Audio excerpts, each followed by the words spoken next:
see me. We had some friends come from Colorado, really good friends of ours, and we wanted to show them a good time. So we decided, hey, let's go out and do a sail. And everything's been running just smashingly well. And we get out there, it's supposed to be light winds, mild seas. It gets a little rolly, and we decide, hey, you know, we're gonna motor a little bit. Everything's fine. We get out. Hey, we put the sails up, turn the engines off, and we are sailing. Not very fast because the winds are like at 6 knots, but we're sailing. Then we fire everything up. We're going to go meet our friends. We're going to go do some spear fishing, have a good time. And what do you know it? The starboard engine makes the most horrendous noise. And I'm freaking out. I've never, ever heard an engine make this noise. So we shut it down. We motor in, anchor, about 20 feet of water, about 200-300 yards off the shore. I double check everything, make sure everything's okay, there's not any loose belts. Fire up the engine. Oh, it's like a midget with a ball-peen hammer and a shotgun, like banging the top of the engine. I've got no idea what's going on, but it doesn't sound good. So we shut it down. We motor in on the port engine. We get anchored, but tomorrow morning we're going to get up, fire it up, and it's either going to be a complete rebuild or there's some minor issue. So I don't know yet, and we'll let you know what happens tomorrow. But until then, this is the beautiful, calm anchorage we have tonight.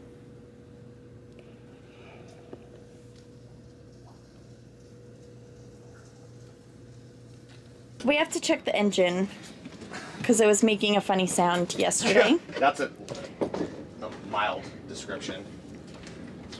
There's a midget in our engine with a hammer. We have no gremlin, Dad. There is no gremlin. You moved in. So normally I wouldn't do this, but I want you to hear what this sounds like before we fix it. And we haven't started it again since it made the really nasty noise. All right, Kim. I'm gonna have you turn it on. Okay. And then as soon as it starts up, I'm gonna have you turn it off immediately, okay? Okay. All right. Control on. Control on. Start. And clear. Off, off, off. Off, off, off, off. Oh, that sounds terrible. Doesn't that sound awesome? All right. Panels off. All right. So, after a teensy bit of research, Looks what like is the problem, do you think? Well, Kim found a video posted like, what, yesterday? Yeah, they just posted the video yesterday and I couldn't believe it. I was like, Ty, you have to watch Nahoa's video. They have a Lagoon 410? Yeah. Yeah. And different engine, but it's a different engine, but still a Yanmar. And I couldn't believe it because Ben is trying to troubleshoot after their boat being on the hard for a year in Thailand. They had to troubleshoot what was wrong with their engine and it was making this horrific sound. And I thought, crap, that's the same noise that ours is making. And so I said, Ty, you have to watch this. And sure enough, I think it's the exact same sound. it is. So I'm gonna pull the head or the valve cover and see if we've got a broken push rod or a stuck valve or something.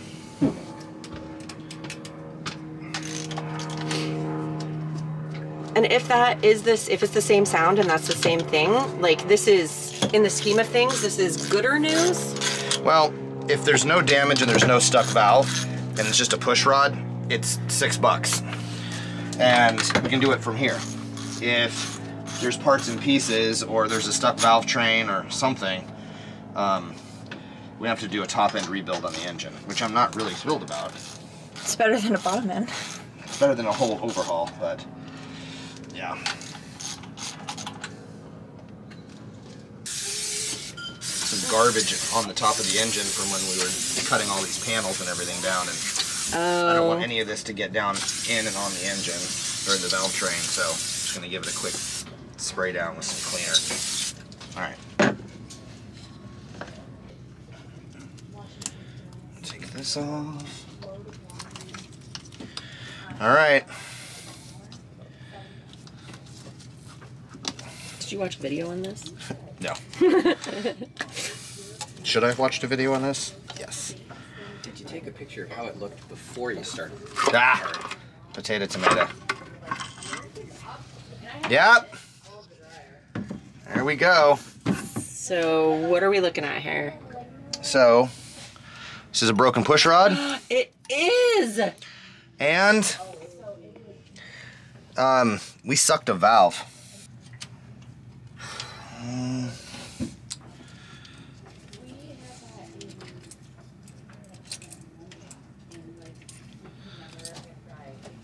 Looks like a sheared valve spring. Yeah, it did. Yep. The Oh valve, my valve spring gosh. sheared. And There's other parts that are just chilling in there that shouldn't be. so that's, oh, Is it? the push rod's bent.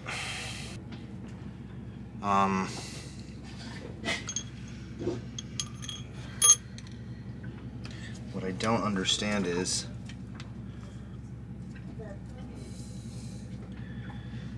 where's the valve?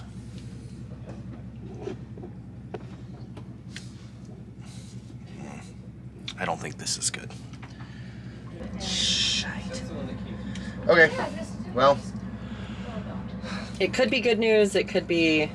It could be worse news, I guess. could be worse news, but if we sucked a valve, then we have to pull the head and bent a valve stem, or God forbid there's a bunch of pieces inside the cylinder head. That would be not good. But after seeing this metal fatigue, I think it's going to behoove us to do a top end rebuild on this and at least put new valve springs in, and we'll see how the guides and everything else are working. So I'll let you know. All right, so we're gonna pull the head and see what we see. Oh.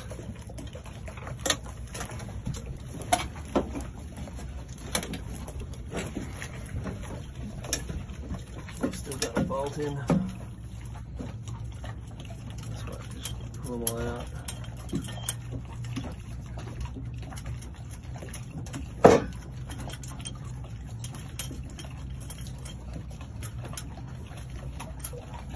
Ready? 3, 2, 1. Where do you want to put it? No shit. It was just laying in the engine. Fuck, you might be lucky. It's not even scored. What the fuck? No shit. So it slid up and down with the piston. It didn't fall right in. So you only didn't see it because the piston was down. So if you had have turned the engine with the rockers up. Go.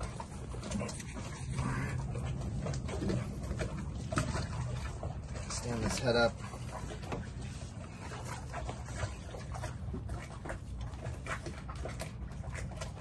Brilliant. The head's Fuck, fine. so you didn't even have to take the head off. Well, I had to take the head off to get the valve back in. No, you could have just turned the engine and the piston would have pushed the valve up until you could grab it.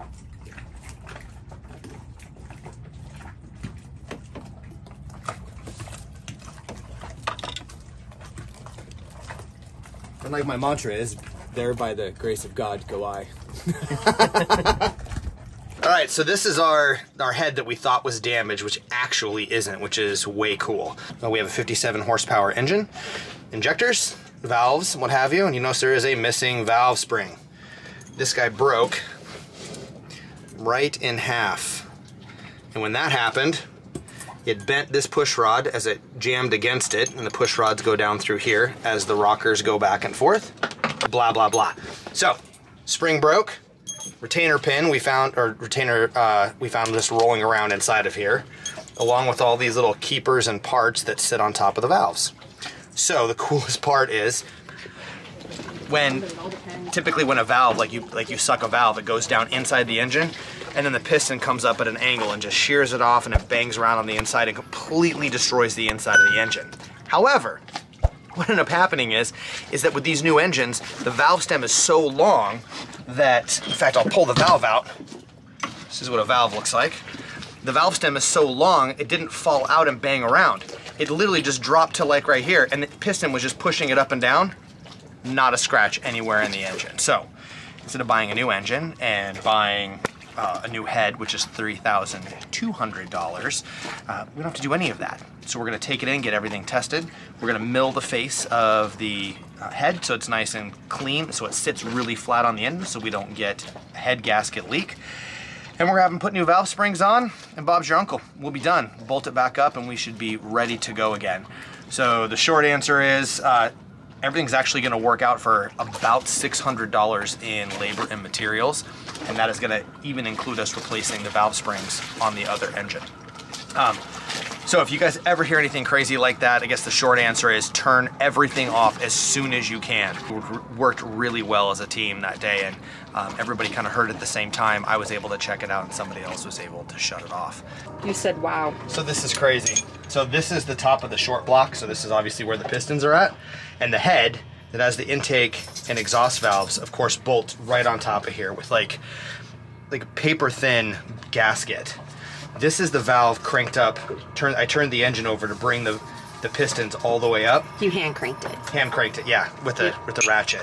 All the way up, it is dead flat with the top, which means that when this piston came up and pushed the valve, it pushed it all the way against the top of the head, and there was no room for air. So if any part of that valve broke off and got in here, it would have exploded this engine. And it didn't. It was literally just pushing up and slapping on the bottom of the head with no damage whatsoever. That's amazing. It's absolutely amazing. So, hey, rather be lucky than good.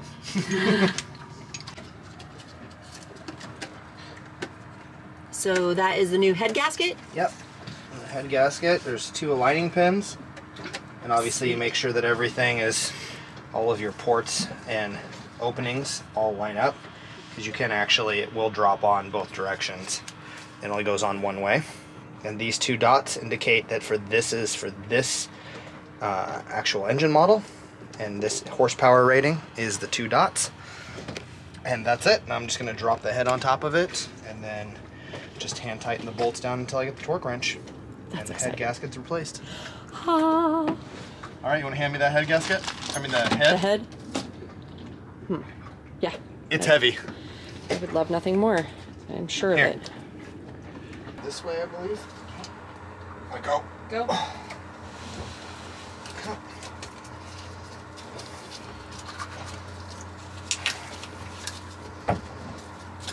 Why do you have the 2 of you differently?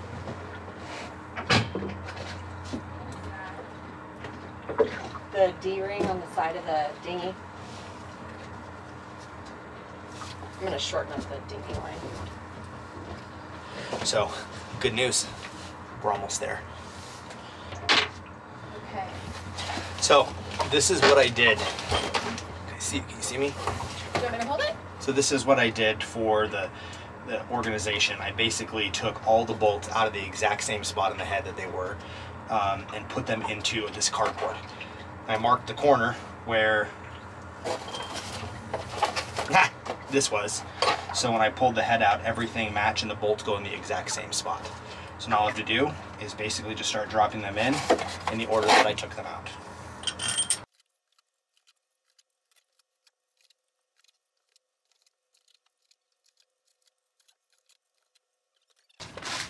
All right, so we got the torque wrench from our neighbor right across the way over here, and there's a map in which you need to tighten these down at. So these head bolts need to be at 65 foot-pounds of torque. So what we do is we come in, and it basically is like 1, 2, 3, 4, 5, 6, and so on and so forth as you go all the way out. And that's so that you ensure that the head is being tightened down flat and evenly. So it's kind of like putting the wheels back on a car, where Exactly. you do them alternating. Yep. You don't do them all the way around the circle. And the torque wrench, as soon as it hits maximum torque, as it tightens, you'll hear a little break over, and it clicks like that. That means that you notice that I can't turn the nut anymore because it's breaking loose. So all of these will be at a 65 foot-pounds. That's it. So I'm going to tighten everything down, and then we'll start putting everything else back together again.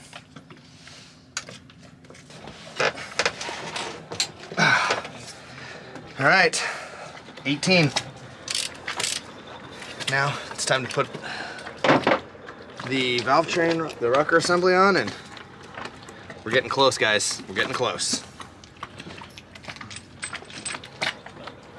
All right, can you grab me those push rods? So what are those? These go on top of the valves to protect the end of the valve stem.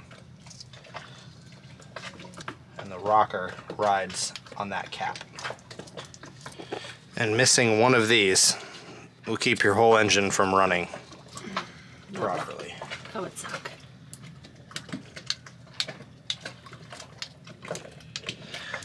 Brand new push rods. Okay, make sure that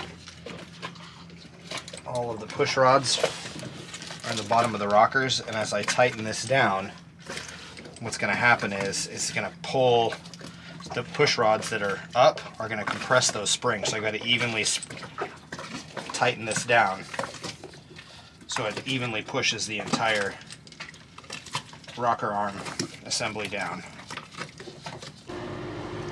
So the new Yanmar common rail engines, which is what this is the 4JH series, does not have a prime bulb on the fuel system. So if you need to prime it for any reason, you need to fill the fuel filter full of diesel, and once it's full of diesel, it'll actually self-prime itself. But if there's any air gap in the top of the fuel filter, it won't start. She needs I some don't know if diesel. you can see down in there. Not exactly, but I can tell that it's not full. Yeah. So, if you wouldn't mind bringing me the diesel can. Hold on.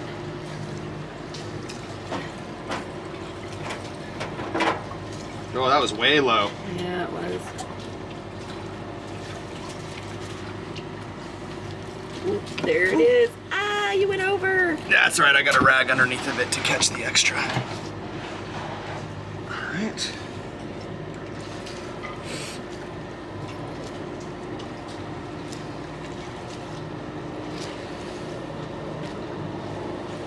All right, Sid. Engine control on. All right, put the spurs to it.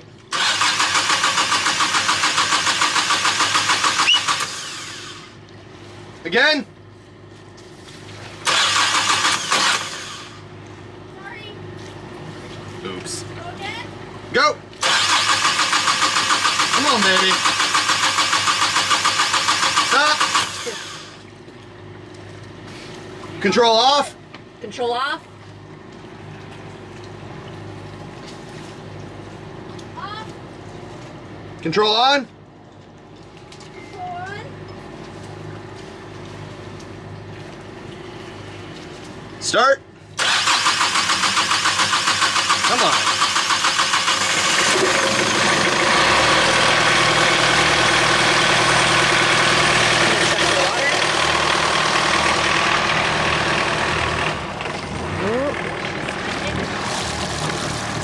She's spitting. I love that sound. Good old Yanmar.